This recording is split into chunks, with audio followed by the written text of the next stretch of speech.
Bu meyvə bağlarının ərsəyə gəlməsi heç də asan deyil. Burada hər bir ağacın arxasında aylarla, hətta illərlə çəkilən zəhmət dayanır.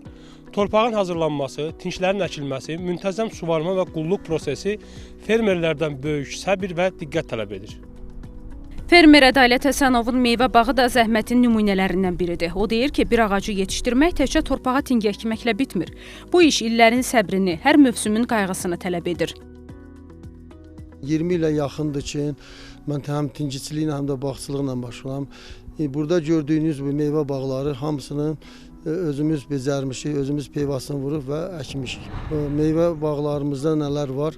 Bu günləri şaftalıdır, ərik var, şalaq ərik var, Naxçıvan göycəsi var və alma və s. Ayrı-ayrı fərqli meyvə ağaçlarımız var.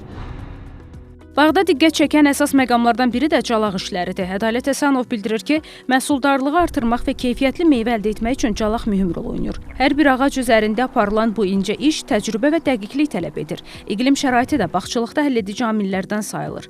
Şərurun günəşli günləri və münbit torpaqları meyvəçilik üçün əlverişli şərait yaratsa da, bəzən gözlənilməz hava dəyişiklikləri fermerləri çətin sınaqlar qarşısında qoyur. Gördüyünüz kimi havanı biraz dağlarda qar olduğuna görə biraz təhlükə vardı. Ona görə də təhlükə olduğuna görə meyvə bağlarımız olur ki, birisi yaxşı olur, birisi pis olur.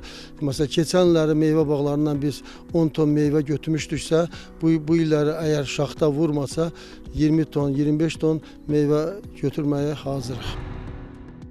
Ədalət Həsənov kimi zəhmətkeşlər hər çətinliyə uyğun yol tapmağa çalışır. Məhsul yetişdikdən sonra isə növbəti mərhələ bazara çıxarılmadır. Təcrübəli fermer deyir ki, məhsulu vaxtında və keyfiyyətli şəkildə bazara təqdim etmək də ən az onun yetişdirilməsi qədər məsuliyyətlidir. Çünki bu həm alıcının məmnunluğu, həm də zəhmətin qarşılığının alınması deməkdir. Bir tincənin meyvəsinin əziyyəti düzdür, çoxdur. Məsələn, birinci il isə əkəndən sonra, 2 il keçəndən sonra az meyvə verir. 4-cü, 5-ci və 8-ci, 10-cu illərdə meyvəsini çox verir. Salınan bu cür meyvə bağları təkcə iqtisadi baxımdan deyil, həm də kənd həyatının davamlılığı üçün böyük əhəmiyyət daşıyır. Burada hər ağac bir ümid, hər meyvə isə zəhmətin bəhrəsi kimi yetişir. Sahil Əliyev, xanım Rüstəm Sadə, Səxavət Məmmədov, NTV Xəbər.